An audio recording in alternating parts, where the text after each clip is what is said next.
I am standing outside the cheapest flat in London.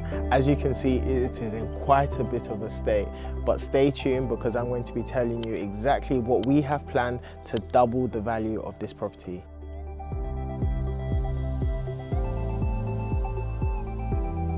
So, coming through this flat, it's another split level, well, slightly split level apartment, but it is one of the properties that fit all my criteria. So this is the original kitchen in this property here. And what we'll be doing is we'll be stripping it and creating a extra bedroom using this kitchen space. So this kitchen space is 9 meters squared. So that suits my criteria number one of having a separate kitchen, which being around 9 meters squared to be able to use as a double bedroom. Now, this property is actually the property I came in with Channel 4 on the documentary. So if you haven't seen that documentary, make sure you check that out. And I was able to showcase to them what sort of potential this property has. And now I'm standing in this property after being able to secure it. So in this kitchen, I'm gonna strip everything out, and you can see here, it has a broken window. I'm going to be looking to replace the window in here. It's not in the worst conditions, but we'll find out what more we have to do once we take off the kitchen, because that's when you peel everything back and you see what problems you're really dealing with. But not too much to do in here. Now, coming into this room, we have our bathroom.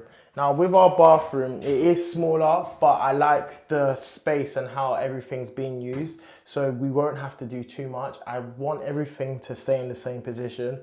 I will be retaining this property, so I want to be able to do this refurb very efficiently. So if I don't have to move any plumbing, I'm gonna keep all the plumbing in the same position, because before I've secured this property, there was actually a tenant that left the property. So meaning that it is in a state where people can live in it comfortably, and you can see that. But I just want to make sure once I've completed the refurb, everything's just back up to standard. So not too much to do in here, but I will be taking everything out, tiling this whole wall, and I think I want to go for a feature wall. So I'm looking to get a really nice bathroom out of it, just for longevity as well, and to make sure that the tenants that do come into the place look after it.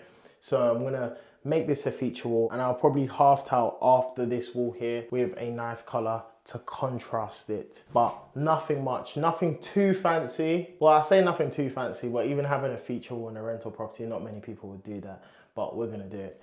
Now moving through the corridor, I'm going to be keeping this mirror. I saw there's quite a few bits that the old tenants left, but this is a nice big mirror. So I'm going to definitely be keeping this in the property as a feature. And then we walk into here, which is the original bedroom of this property. So this bedroom is a 1-bedroom flat, and it had a nice big size room. So this room here roughly measures around 10 to 12 meters squared. So it's got ample space. And we have a big chimney breast here, which we're looking to remove to create extra space in this room, and potentially in the future look to even add on an ensuite in this room. But nothing's for definite just yet. But you can just see in this room there's so much space here that can be used, and easily can put a double bed in here. But again, in this room it will just be a matter of removing wallpaper, which is quite annoying, because when I first came to the viewing and I came here a couple times after, it didn't actually look like there was any wallpaper in this property. But as we look carefully, it's just wallpaper that's been stuck on very well. So when I came back in here with my build team and we realized that we're going to have to strip off wallpaper, it's a headache. Like literally no one likes to strip off wallpaper, because it slows down the whole refurb process, because you're spending days stripping off wallpaper, and there isn't no secret method to stripping off wallpaper fast. It is how everyone else does it, using a steamer and using a scraper. But if you've got any tips of how to remove wallpaper faster in the most efficient way, let me know in the comments down below, and I'll make sure I pass on that message to my team so that we can get this wallpaper stripped off. And unfortunately, we do also have wallpaper in some of the corridors and even on the ceilings, which is super annoying. But nevertheless, as we enter into this room, this will be the open plan living room. So in all my projects, when I'm doing these 1 to 2 bedroom conversions, I'm always talking about how I can utilize the space, create extra bedrooms, and optimize the functionality of this property. So coming into this room here, you can see it's a big open space. It's actually slightly smaller than my usual requirements. So my usual requirements is around 20 square meters. However, this being a rental property and knowing that the demand for rental properties in the area is very good, I was able to give more room for it, and this room measures up slightly smaller than that. However, because it benefits from high ceilings and a lot of natural lighting, you don't even realize it, so it feels like a really big space. And I always talk about it, is the natural lighting in the property makes such a big difference. It makes places feel bigger, more spacious, more airy, and again, it saves costs of electricity during the day because you don't have to put on any lights. So we've got 3 windows here, 3 large windows, high ceilings, and I'm looking to place the kitchen along this back wall here. So what I'm going to do is take this chimney breast out and place the kitchen across this back wall here, and probably come out slightly here as well, to be able to have a nice kitchen run with some units to make sure it's functioning properly.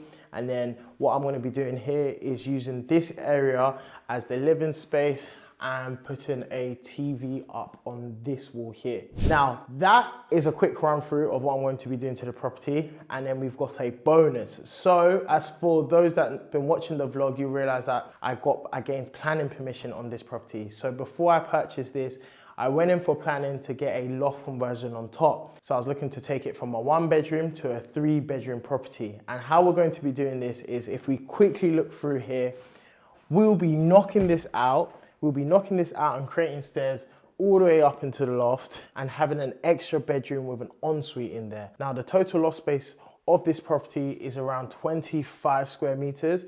So we'll be going from a 50 square meter property to around a 70 to 75 square meter property, which will essentially allow us to double the value of the property.